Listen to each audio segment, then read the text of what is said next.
श्री कृष्ण का मैनेजमेंट जीवन जीने की कला सीखे श्री कृष्ण से। सचमुच श्री कृष्ण से सीख लेना बहुत ही मुश्किल है। जीवन को बेहतर तरीके से जीना तो कोई श्री कृष्ण से सीखे। श्री कृष्ण कहते हैं कि साधारण मानव बनना बहुत ही असाधारण कृत्य है। आपको अपने कर्मों को इस तरह मैनेज करना है कि जीवन सुंदर बन जाए। तो आओ जानते हैं श्री कृष्ण के 10 मैनेजमेंट टिप्स। पहला है मैनेजर या बॉस। भगवान श्री कृष्ण ने कई लोगों से काम करवाया लेकिन मैनेजर या बॉस बनकर नहीं। भगवान श्री कृष्ण की बात हर कोई मानता था क्योंकि वे किसी के बॉस नहीं थे और ना ही वे तानाशाह थे। वे जब द्वारिका में राजा थे तो उन्होंने कभी राजा जैसा व्यवहार नहीं किया। वे तो लोगों के मित्र, सलाहकार और सहयोगी थे। उन्होंने कभी भी अपनी शक्ति का दुरुपयोग नहीं किया। टीम वर्क किया तभी तो पांडव जीत गए। दूसरा है व्यापक सोच। जीवन तो बहता पानी है। पल प्रतिपल ज्ञान बदल रहा है, लोग बदल रहे हैं, उनकी सोच भी। श्री कृष्ण कहते हैं कि आप जो भी कर रहे हैं उसे लेकर आपका विजन व्यापक होना चाहिए। पहले अच्छी तरह से सोच और समझ ले, फिर कोई कार्य या व्यवहार करें। दूर तक देखने और सोचने की आदत डालें। व्यापक सोच का मतलब यह भी है कि क्रांतिकारी विचार रखते हुए किसी बंधी बंधाई लीक पर नहीं चले। परिस्थिति के अनुसार प्रयोग करें, रिस्क उठाएं, अपनी भूमिका बदले और सारथी तक भी बनने के लिए तैयार रहें। तीसरा है निष्काम कर्म करो। श्री कृष्ण कहते हैं कि कर्म करना हमारे हाथ में है लेकिन उसका क्या परिणाम होगा ये हमारे हाथ में नहीं है। यदि आप 100% कर्म नहीं करते हैं तो फिर 100% फल की आशा भी न करें। जो व्यक्ति ये सोचकर कर्म करता है कि मुझे अपना पूरा 100% देना है, वही मनचाहा परिणाम भी पा सकता है। ऐसा कोई कर्म नहीं है जिसका फल नहीं मिलता हो। परिणाम की चिंता से कर्म नहीं करना अकर्मण्यता है, इसलिए निष्काम कर्म करो।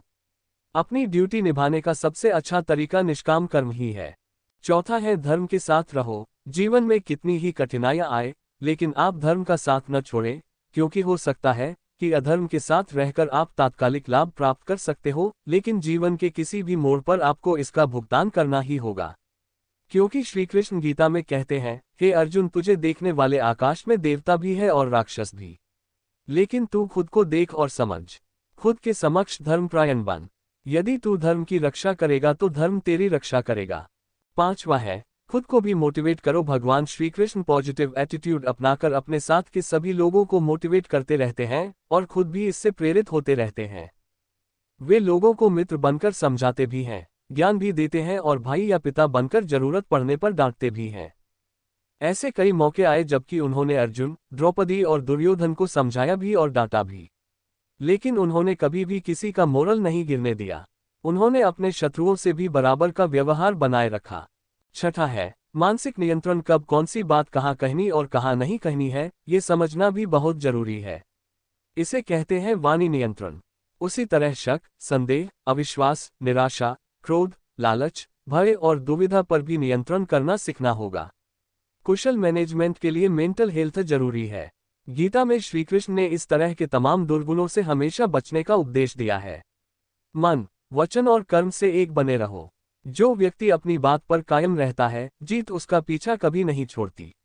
वह अपने हर कार्य में सफल होता है। सातवां है सम्मान और आदर। भगवान श्री कृष्ण हर तरह से शक्तिशाली थे लेकिन उन्होंने कभी भी अपनी शक्ति का प्रदर्शन नहीं किया। वे अपने गुरु, माता पिता और बड़े भाई के साथ ही अपने से बड़े पुरुषों का आदर करते और उनका चरण स्पर्श करते थे। जो लोग अपने माता पिता व गुरु का आदर करते हैं वे प्रशंसा के पात्र बनते हैं। इसलिए सदैव बड़ों के आदर व सम्मान में हमेशा आगे रहना चाहिए। आठवां है संकट का समय ही खुद को सिद्ध करने का समय। संकट के समय ही ये सिद्ध करने का होता है कि आप योग्य हो, काबिल हो। संकट चाहे खुद पर आया हो, मित्र पर आया हो या आपके संस्थान पर, आपको उस समय ही डटकर मुकाबला करना होगा। संकट के समय पलायन करने से धर्म का भी त्याग हो जाता है। नौवां है मास्टर स्ट्रेटजी। अगर पांडवों के पास भगवान कृष्ण की मास्टर स्ट्रेटजी ना होती तो पांडवों का युद्ध में जीतना मुश्किल था। इसलिए कोई भी कार्य करने के पूर्व उसकी एक बृहत्तर योजना बनाना जरूरी है। योजनाओं को अपडेट करते रहना भी जरूरी है। योजनाओं के बगैर कार्य ही नहीं, जीवन भी असफल सिद्ध होता है। 10वां है उद्देश्य सही है तो रास्ता कैसा भी हो। कहते हैं कि सीधे रास्ते से सब पाना आसान नहीं होता। ऐसे में धर्म ये कहता है कि यदि उद्देश्य सही है तो टेढ़ा रास्ता भी अपनाया जा सकता है। खासतौर पर जबकि आपके सामने अधर्म का पलड़ा भारी हो, ऐसे में कूटनीति का रास्ता अपनाएं। ऐसे वीडियो देखने के लिए चैनल को सब्सक्राइब जरूर करें।